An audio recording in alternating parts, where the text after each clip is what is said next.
Welcome to Kumari's world అండి. ఇవాళ meal maker కూర తయారీ విధానం చూద్దాం రండి.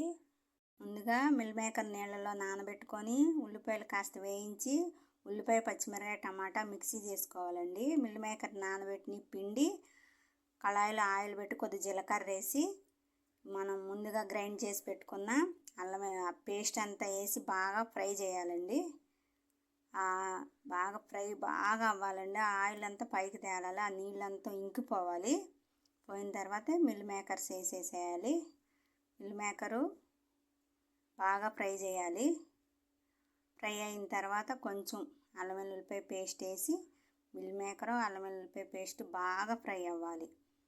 ఆ నీరంతా ఇంకిపోయి ఆయిల్ బయటికి రావాలండి. అట్లా ఫ్రై అవ్వాలి.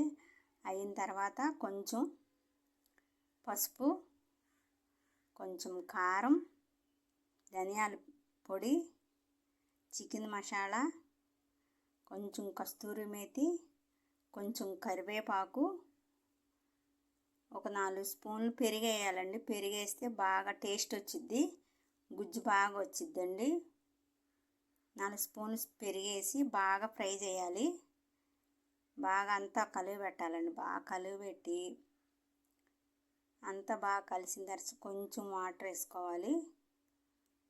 వాటర్ మనకి తినేటట్టు కూరకి సరిపోయేటట్టు కొద్దిగా వాటర్ వేసుకొని చూసి మళ్ళీ కలుపుతూ ఇంకొంచెం వాటర్ యాడ్ చేసుకోవాలి. మనకి గ్రేవీ ఎంత కావాలనుకుంటే అంత యాడ్ చేసుకొని బాగా ఫ్రై అయిన తర్వాత బాగా ఉడికిన తర్వాత అదిగోండి లాస్ట్లో దించేటప్పుడు కొంచెం కరివేపాకు, కొంచెం కొత్తిమీర గార్నిష్ చేసుకోవాలి. అంతేనండి.